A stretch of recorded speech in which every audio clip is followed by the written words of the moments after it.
Isa sa pinakabago and solid na entry-level smartphone ang i-review ko ngayon ay itong si Tecno Spark 30 Pro. Paano ba kasi meron lang naman itong napakaangas na Transformers Edition design? At hindi lang yon, meron din itong solid na specifications kagaya ng 120Hz screen refresh rate, AMOLED display, MediaTek Helio G100 processor, 8GB of RAM plus 8GB of extended RAM, and 256GB of internal storage. Meron din itong IP54 splash and dust resistance, and also 5,000 mAh battery capacity. At mabibili lang natin ito under 8,000 pesos sa Shopee. Now, yung ibang specifications and features ng phone na to ay pag-uusapan kaagad natin after this quick unboxing. Okay, ito yung box ng ating Tecno Spark 30 Pro. Sa pagbukas natin dito, ang unang bubungad kaagad sa atin ay itong maliit na kahon. At naglalaman ito ng hard plastic case. Kasunod naman ito ay ang ating smartphone. Now, dito naman sa baba, kailangan lang natin itong hilahin dahil dito nakalagay ang kanyang 12+1 warranty card, Type-C cable, 33 watts charging brick, and SIM ejector pin. At tinest na din natin ito kung ilang oras bago ma-full charge ito. At umabot nga ng 1 hour and 3 minutes bago ito ma-full charge from 22% to 100%. Which is mabilis na din yan at makakatipid din tayo ng oras sa paghihintay na ma-full charge itong si Tecno Spark 30 Pro. Kung usapang design and build quality naman tayo, kung saan sa nakikita natin na meron itong color combination na blue, red, and silver. Which is ito yung kulay ni Optimus Prime. At ito naka-glossy finish texture sa likod. Hindi talaga natin maiiwasan na may maiiwang smudges and fingerprint dito. Now, bukod doon, meron pa din itong circular camera module na may 4 na lente, which is ang kanyang main shooter, auxiliary lens, LED flash, and IR blaster. Dito naman sa harap, meron itong maliit na punch hole camera. Yung top, side, and chin bezel ng phone na to ay hindi na gaanong makapal kung ikukumpara natin doon sa kanyang predecessor, which is decent para sa akin dahil mas naging balanse itong tignan. Anyway, malipat naman tayo dito sa gilid kung saan ito naka-flat frame at ang ginamit na material dito ay plastic. Now, dito naman sa right side, dito nakalagay ang kanyang volume button and ordinary power button. Now, dito naman sa left side, dito nakalagay ang kanyang SIM tray na pwedeng lagyan ng 2 nano SIM and micro SD card. Dito naman sa baba, dito nakalagay ang kanyang audio jack, microphone, Type-C port, and primary speaker. Dito naman sa taas, dito nakalagay ang kanyang secondary speaker at may maliit na nakasulat dito na Dolby Atmos. Okay, pagdating naman sa audio quality ng speaker ng phone na to, ay masasabi ko naman na good quality din yung tunog na naibibigay nito. Hindi masakit sa tenga or tunog lata kung ating pakikinggan.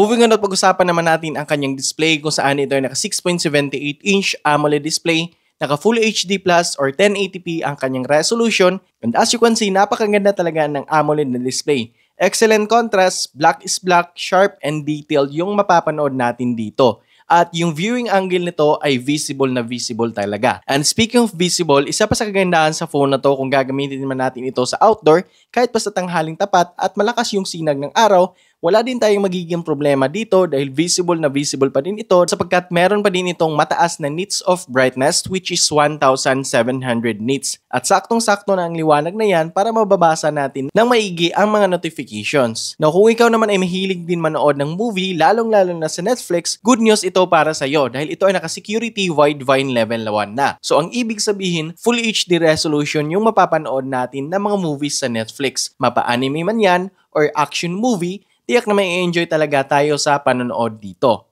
Now, malipat naman tayo dito sa kanyang screen refresh rate kung saan ito ay may 4 na option which is 60Hz, 90Hz, 120Hz, and auto switch refresh rate. At dito nga ay kitang-kita talaga natin na naisasagad hanggang 120Hz yung screen refresh rate nito habang nagbabrowse tayo sa social media kagaya ng Facebook and Google. At kapag walang motion naman sa screen ay kusang bumababa ito down to 60Hz screen refresh rate. At isa sa magandang katangian na yan na meron sa isang smartphone nang sa ganon ay makakatipid tayo in terms of battery consumption. Okay, sa pang camera naman tayo dito kay Tecno Spark 30 Pro kung saan ito ay may 108 megapixel main shooter and 13 megapixel selfie camera. At pagdating dito sa sample photos natin, solid na solid din talaga ang mga nakuha natin. Sharp, vibrant, and detailed photos. At pagdating naman sa night shots, solid na solid din ito, lalong-lalo na kung gagamitin natin itong super night shots. Mas naging maliwanag and detailed yung mga photos na kuha natin. Okay, pagdating naman dito sa kanyang video resolution, ay kayang mag-record nito maximum resolution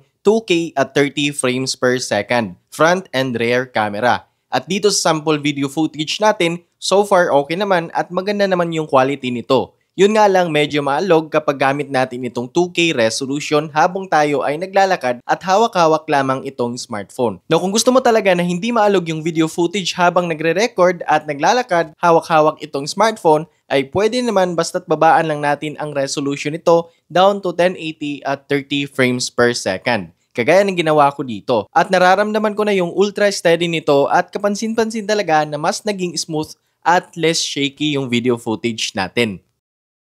Moving on at pag-usapan naman natin ang performance ni Tecno Spark 30 Pro kung saan ito ay may latest operating system Android 14 HiOS 14.5 at ito ay may chipset na MediaTek Helio G100 6nm and may GPU na Mali G57 MC2.